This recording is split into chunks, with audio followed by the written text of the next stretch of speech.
Welcome to Game of Books with Cathi in South Dakota. That's me, and Christie in South Florida. That's me. We're two newbie writers sharing our take on wine, food, and mystery books. And the authors who write them. Join us for the fun. Hey everybody, are we ready for some wine, food, and discussion? I know I am. I loved Lisa Unger's book, The Stranger Inside, and I can't wait to talk about it. But first, let's hear what we're serving up today for wine and food. Absolutely. Let's uncork this bottle, or more accurately, unscrew it. I know we like those screw tops. But you know, Cathi, I was thinking that it's a good thing we're not sharing a screw top with Lisa Unger, because then we might have to change the name from Corks in Conversation to Screws in Conversation. Oh my God. Stop. Okay. No, I'm going to have to start watching you in the future. Oh, especially if we were to interview your favorite author crush. Shh. Don't give me any ideas. Oh my. Okay, moving on to the wine. Definitely it's time. Okay, All this right. week I chose a FitVine Sauvignon Blanc. Ooh, can I taste it? Yeah, let's have a taste. I've been wanting to do a FitVine with one of our book selections for a while. And I know you and I both really like a red, but I thought it was time to lighten things up and try a white, which is perfect for my weather today because it's actually really warm here, and I bet it is there too. Yes, it is warm here. Is it nice? No, it's rainy, but it's warm. Oh, warm and rainy. Okay, the FitVine Sauvignon Blanc is supposed to be very light and crisp with lively, zesty fruit flavors of passion fruit and white peach. Light mineral undertones create a unique yet characteristic mouth-feel finish. I've never heard that phrase before, mouth-feel finish, so let's try it. So, I think... I actually slurped a little bit. You can slurp this wine. I did. What do you think? Well, I think it is very light, as you say. It's kind of got, and it's crisp. I think it's kind of like, I don't know how to say this. It's like dry on my tongue, you know? Mm-hmm. Like it, maybe that's a sourness or something. I don't know. Well, I can taste the fruit a little bit. That peach, I think that resonates with me. Mm-hmm. It's a very nice, light wine. So let's talk about FitVine, this company. Okay. They have all kinds of varieties. They have white and reds. Their tagline is, enjoy tonight without sacrificing tomorrow. Oh, I like that. I know, who doesn't, right? We're going to find out. Yeah, I guess we will. There's less sugar, fewer sulfites, a little bit less calories, not much less calories, but, just a little bit less calories, and no GMOs. I guess I haven't really investigated why we are drinking GMOs in other wines, but I think the concept is less sugar, right, and fewer sulfites are supposed to, I guess, not impede your workout the next day, let's say that. Okay, because I was like, is it supposed to be like, the reason why it was because you don't gain weight drinking it or something? I didn't know. Well, listen, I don't think, it says the calories for 1 5-ounce glass of the Sauvignon Blanc is 114 calories. That sounds about average, doesn't it? It is. A regular is 121. So I don't think it's a... Well, so then we won't feel bad in the morning if we happen to drink more than a glass. 1 5-ounce glass? Yeah. Yeah. So anyway, drink a bunch tonight and then let me know tomorrow how you feel. Do you know how many 5-ounce glasses there are in the bottle? So I would think there's probably going to be 4. Nope, there's 5. I looked it up. Because I was You like, did? Oh, good for you. I was like, how many is 750 milliliters? And that's 25 ounces. Okay. So there should be able to get 5 glasses of wine from every one. That's very handy information. I will be honest with you, I clearly pour more than a 5-ounce glass of wine. Yeah, well, most people do. I think you do like six or 7 at least, and then it would be... Yeah. Because I usually always think 4 glasses per bottle as well. I do too. So... Well, good. Anyway, so FitVine, I thought we would discuss today. It fits with our book, and we can talk about that as we get into the book, if you'd like, unless you want me to... No, go into the food, too. I want to know why this goes with the book. Okay, so our character in Lisa Unger's book is a new mom and talks about getting the baby stroller out, baby jogger out, trying to, get back to her healthy body and weight, right? Oh, Where yeah. she was pre-baby. And so I thought, and she's always using that baby jogger. And so I thought, this would be a great time to use the FitVine. Exactly. All you new moms out there, when you're not breastfeeding, Right. you can have some FitVine. Or you can always pump. Yeah, there you go. So if we were having a book club together in the same location, I have to tell you, I would take completely the easy way out tonight, and I would do Chinese takeout. What do you think? Is that too much cheating for a book club? No. I think that's great. I do too. And this wine feels like, I could see having Chinese with this wine. I can too, and I love Chinese takeout. And there is a scene in the book where the main character's husband brings home Chinese takeout from her favorite place, and I thought that's exactly what I want to eat while talking about this book. Was to be some Chinese, some egg rolls, and I like the fried beef and dumplings. broccoli. I would get a bunch of those too because those are easy to eat. Oh, like with the cream cheese in the middle? No, the pan fried, like they're the actual dumplings. Yes. Yeah, Like I think you're food, not the talking about dessert. what is that one called? Those are fried wontons. Fried wontons. That's my daughter's favorite. So that's what I was thinking. Those of. have like cheese in the middle, I think. I used to make Chinese food like from scratch. I went through a phase. Really? Yeah. Yeah. I can't even imagine now. That sounds like a lot of work. I know. Especially when you can go get takeout, Christy. It was better I than don't know. takeout, though. I'm telling you. But that was back in, I know. back when I was like, okay, I didn't have, other creative podcast. endeavors, like Hank said. Yes. Remember last week Hank said that she doesn't change the liner roll in her I know. closets or whatever, like the shelf paper. I thought, did you ever? I know. Right? I hope not. I was thinking that too, because I was like, okay, these are organized people, because I don't think I've ever changed the shelf paper. But I haven't either. All right.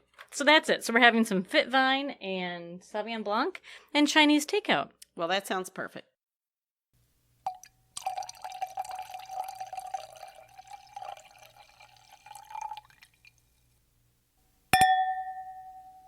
So now we have the food and wine, and let's talk about The Stranger Inside by Lisa Unger. Okay, I was so glad we chose this book.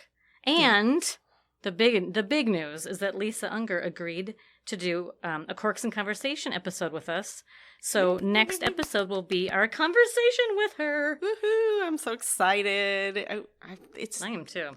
Yeah, I read some of her other books before, and when we were at Thriller Fest, that was so exciting. We got to see her. We actually, got to shake her hand, and I was completely fangirling. Yeah. I really was I know. thrilled to meet her.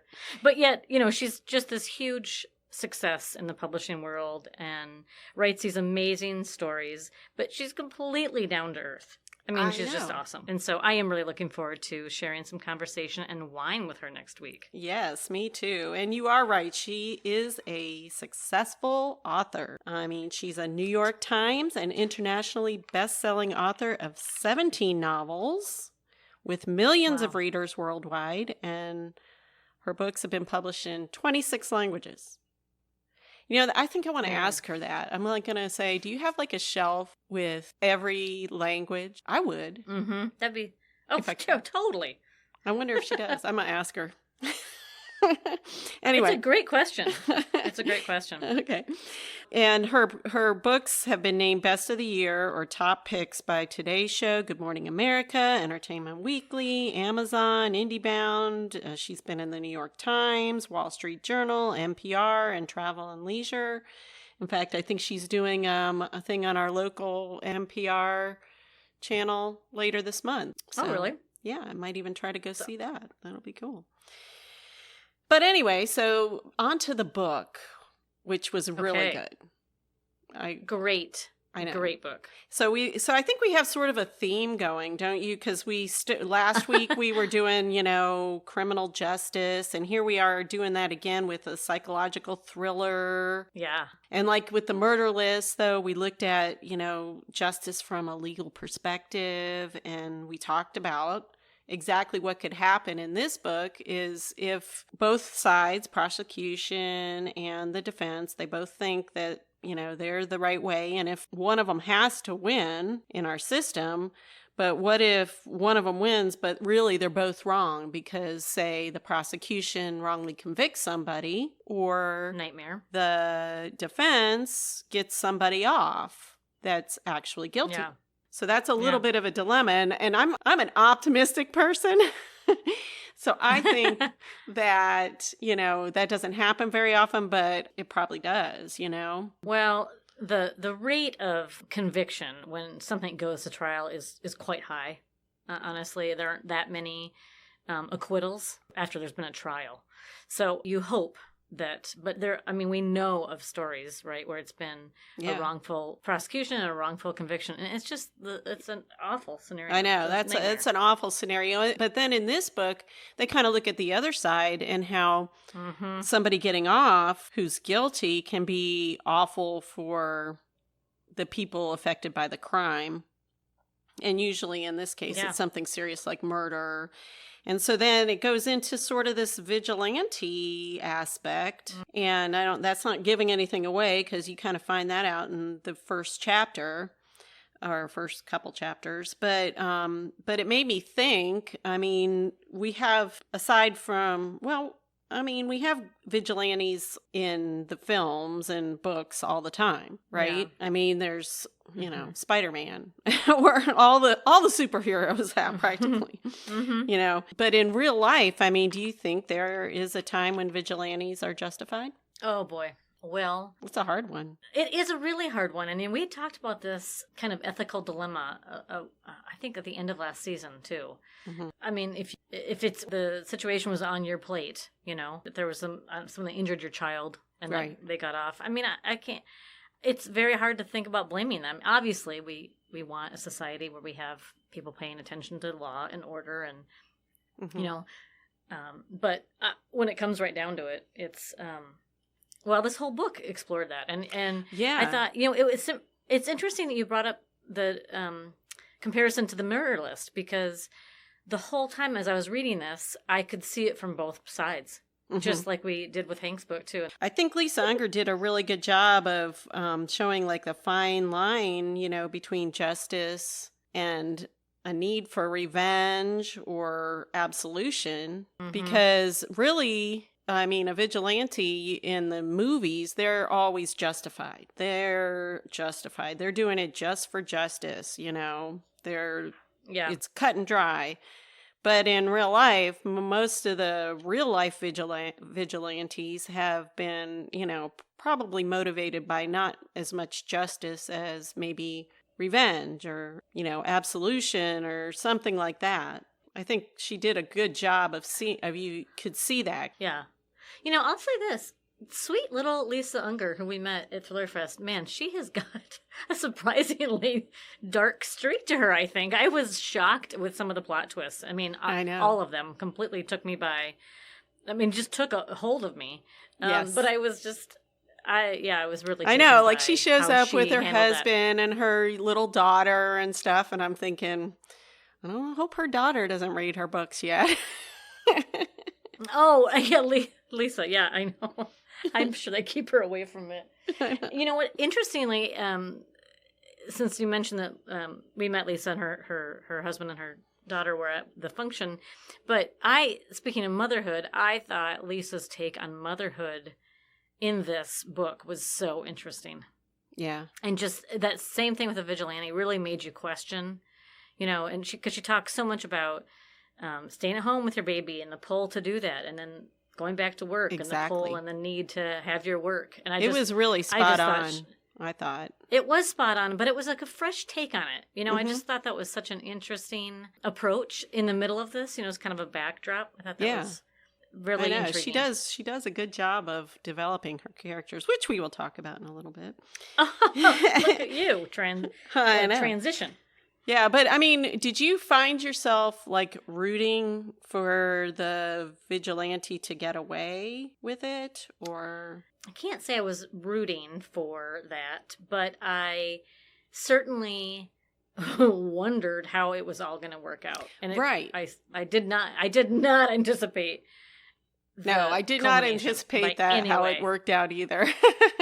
No. Which was really, I mean, not. Kudos for her imagination and stuff. That really went there, but... Oh, and the plotting. I mean... Yeah. That's why when I finished the book, I had said to my husband, I said, okay, this is why Lisa Unger is an absolute must-read for other writers, even if it's just not for enjoyment, because, man, did she just put that plot together so... It was just so well laid out. I mean, it was that perfect finish where you were completely shocked at the end, but then you could see how it lined up the whole time. Mm-hmm. And I think that the reason why we weren't rooting completely is because she showed so much the other side of it. Like, hey, this isn't just justice. There's more to it than that, and maybe this person, might develop into even worse or something. So you were always kind of like, maybe we need to stop this, And there were different layers, of vigilante, depending on the characters and the plot. And I just thought it made me think about things in a different way. It was not black and white by any means. Yeah. We're trying to be so careful not to give everything away. I know. We're going to say nothing more about it, but you can tell from what we've said that it's a must read. And it is a must read. Writer's perspective.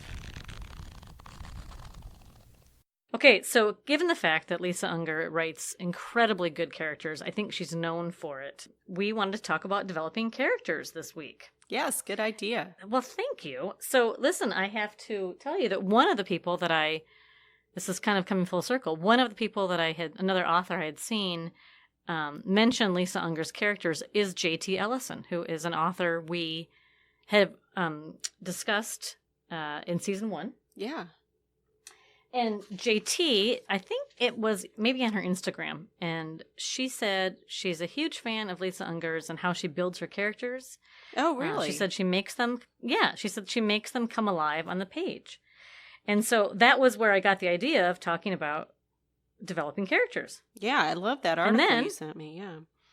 Yeah, and then I happened to find an article that J.T. Ellison had written about writing or developing your characters. Yeah, I thought it was great that when you sent that article, and I just thought, well, this is a great topic too, because even something so simple as picking a name can be tricky, don't you think? I do. I think names are really hard. I thought it was hard to name my kids, much less now a bunch of characters. You've got multiple children now. Yeah, I know, right? You get to do-over. I think picking a name is just the starting point. And then it's, you want to pick a name that's appropriate for their circumstances and their age. So how did you pick your names? I'm wondering if we have a different technique because, we approach writing a little differently. I wonder if we have different techniques for... I don't. She just kind of came to me named. I just knew her name right away. Good. Other characters, I've done it differently. Yeah, how about you? Yeah, that's mostly what it is. I mean, it depends on the character. Well, the main character in Gator Moon, the first name Connor came up with. Mm. And so I asked him, why did you pick this name? Because I probably wouldn't have. It's Diana. Mm-hmm. And he said he looked up names for that birth year or around whatever birth year he figured, and that one was a popular one. And so I was like, oh, okay, I'll go with that. But then I had to come up with a last name, and I do remember I had one last name I picked because it just sounded like it flowed, and then I didn't like it, and I ended up changing it to Drew. Diana Drew. Doesn't that sound good?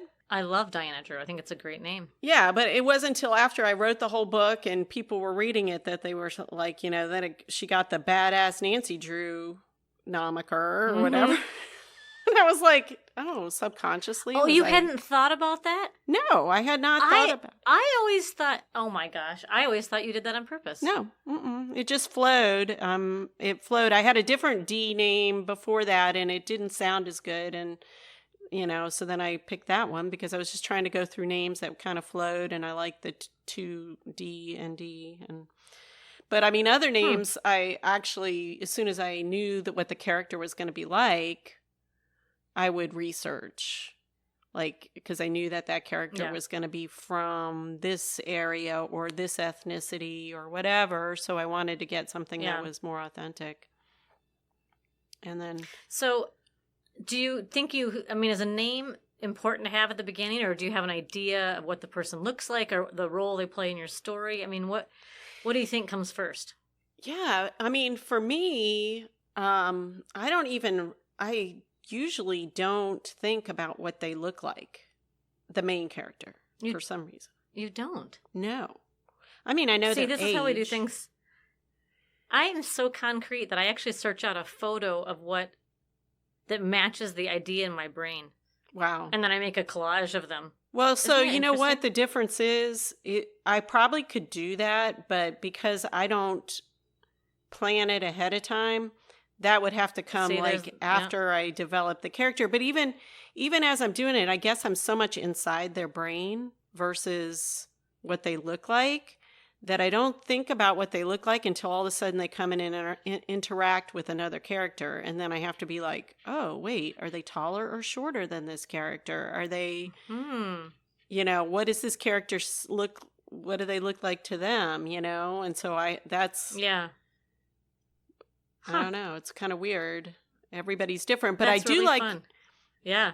I do like in that article where she said she, because she's written so many novels and series. Yes, she's prolific. Yeah. And so you have all these secondary characters and tertiary characters or whatever. I don't know. They have different levels, but so you're always having to come up with a name. And I do know that when I would come up with one name and then further in the book, I might come up with a different character's name and I'm like, oh shoot, what was that one guy that was in chapter 2? I don't want to have the same name as him, And, like you need a spreadsheet. Yeah, and so she comes up with all these names ahead of time, like 20 or 30 names for just side characters, so that when she gets to them, she just picks one off the list. I thought that was fascinating. I mean, at the point she's at how she really is a very prolific writer. Mm-hmm. I can see her need for a pre-built list. I don't have that yet because I'm not at that point. But I thought that is a cool idea. Right. Just to have it stowed away. I just thought that was really, really, really cool. I know. I think I want to adopt that as well because, when you're in a certain area, like names, you can research names, common names for that area, different age names. And, sometimes they'll just come to you, but like Minnie, she came to me. I don't know why, Minnie Pearl or something, but then, so I don't know if her name came first and then I said, oh, let's make her really tall and big. I don't know. That's funny. But, I have a funny story I had forgotten about until just now. I had named a secondary character who is going to shine very brightly in my second book that I'm outlining, I guess. And I had named him Philip Bump. And I was working on my novel one day, and behind me, I had the news on. And there is a journalist named Philip Bump. And they introduced him, and I turned around and I thought, oh, oops. And so I renamed the first name. Isn't that funny? Oh my gosh, that is. And do I you don't think know it's subconsciously, or you just a coincidence or something? Oh, at the time I thought I was like, I had never seen that journalist before. I didn't think I knew him, but then I wonder if I had heard it and it just kind of stored in the back like of my brain. whole Diana Drew thing, Yes, yeah. Yeah, but I was like, oh, I'm so sorry. Anyway. That's okay. So, people have the same name, though, so, Yes, they do. We should tell all of our mysterious foodies, especially those that are writers, to go to JT Ellison's website, and she has a whole tab for writers. That's just all kinds of really good, really, really solid, good information. We'll put that on our blog so everybody can just click on it and go. Great. So I was drinking wine. Yes, I was taking a drink when you wine, said that. And I will confess because this is the confessional time, and I must confess that I was a big old slacker since the last I don't podcast. believe that. I mean, yes. Well, I was a slacker as far as my writing was concerned, but because this podcast was being recorded today and Yes. I knew I was accountable, Yes. I quickly, well, as quick as you possibly can without, messing up, I sent out 3 queries. Oh, very Yes. nice. I know. I've already gotten one rejection, but hey. Did you do it like today? You just sent those out today? Yes. But getting back into that takes a little bit of time. But I organized my query list to make sure I knew who I'd queried before, and like I said, I'd had like 20 or 25 names, so I didn't want to in my research send it out to the same agency or something like that. And I did send out one to a same agency that I sent out to right when I finished the book, but before I knew that I had to edit. And luckily it was just the query, but they, didn't bite on the query, which was good, because if they'd have gotten the actual words, they'd have been like, whoa, that's terrible. But anyway, so I actually did that today. So now I can say, okay, I was productive. Very much so. Very good. Yeah. So tell me, what are you using for your resources to find the agents to query? So I use I think it's called querytracker.net. Okay. And it has lists of agents, and, it tells you where they are, what they're looking for. You can narrow it down by genre, and then it'll show where they're located, like Canada and Great Britain also, would be on there. And so, you can narrow it down that way. And then you click on them and you see if they have something on manuscript wish list, and then you look at their website if they have one, or the agency's website, and then you kind of narrow it down and say, okay, well, this one looks like they're looking for something that's sort of like what I wrote, Yeah. And then awesome. it's just you just send it out there, and you never know. They could have been like, okay, I just sign something on that. I don't want to do that, So that's why it's so much a numbers game, basically. Yeah. Well, very good. So I was trying to up my numbers. It was a rainy day, So what's going on up there in South Dakota? Well, I have been inundated with a little extra office work. And so what I've been doing is when I can kind of zone out a little bit while I'm doing some work, I replayed James Patterson's class on what's it called? I forgot. Masterclass. Yeah, Masterclass. And I had watched it when it first I want to do came out. those. Yeah, because I'm really excited there's quite a few authors on there that I really am excited to listen to. And David so Baldacci he's next on my list. And but I had watched the James Patterson one when it first came out, like in 2016, I think, or 2015. And so I was very curious to go back to it. And so I did do that. Mm-hmm. And it was interesting. Cool. He's got great information, obviously, for people who are interested in commercial writing. But my takeaway was he reminded me very much of Hank, just very positive, like just such a good, like you can just tell he loves his work. And I just found it to be good. Really fun to listen to. Very, very positive. But it did get me it got me rethinking chapter 1, and I rewrote chapter 1. Oh my gosh, the endless chapter 1. No, I haven't. I thought you said it was really good last week. It's better now. It's better now. It's better now. It really is. I can't wait to read it. Well, you know how I'm on pins and needles. I had not addressed chapter 1 for the longest time, and it's the hardest chapter. It's the most important chapter. And I really wanted to focus on the rest of the novel, and I knew I would know what needed to be fixed, right? And and so I did do some fixing. I mean, I've rewritten it many, many times, but it is. He said something that made me think, oh, I should try a different slant on this particular aspect. Cool. And yeah, so that felt really good. So I was really excited about it. Oh, so good. that's our progress. Yay. And we're all doing good otherwise. You're not freezing too much up there. Not yet, but today's lovely. We've had beautiful fall weather here this week. It's 70 today, which is warmer than usual.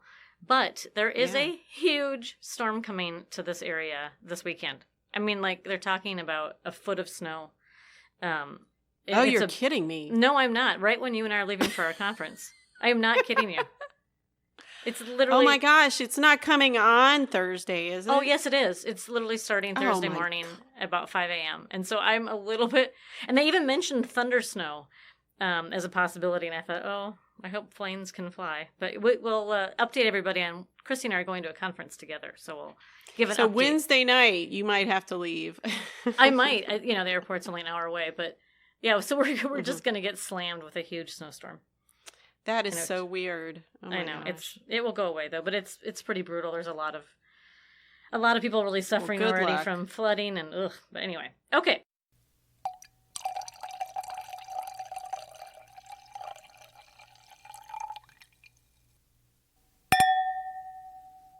Thanks to our Mysterious Foodies out there for listening and sharing. And shout out to the winner of our book giveaway. We gave away a copy of The Murder List. And Jamette Ross won. So thank you to her. Yay, woohoo! And I mailed it to her the next day, and I hope she's enjoying it. Yeah, I wonder if she has a book club that maybe they'll read it and have pizza and wine like us. Wouldn't that be great? Yeah. Okay, everybody, don't forget to check us out on Facebook or Twitter. We will be doing some future contests, and we will be posting the wine that we'll be sharing with Lisa Unger if you want to join us while you're listening for our next episode. Yes, because next week we're going to have our Corks in Conversation with today's author, Lisa Unger, which, as we said, we're totally looking forward to, and we already got questions picked out, I think. So be sure to subscribe to the podcast so you don't miss this wonderful interview. That's all for today's episode of Game of Books podcast, where we share food, wine, and mystery every Friday morning, just in time for the weekend. This is Christy and Cathi saying thanks for listening. Bye, everybody.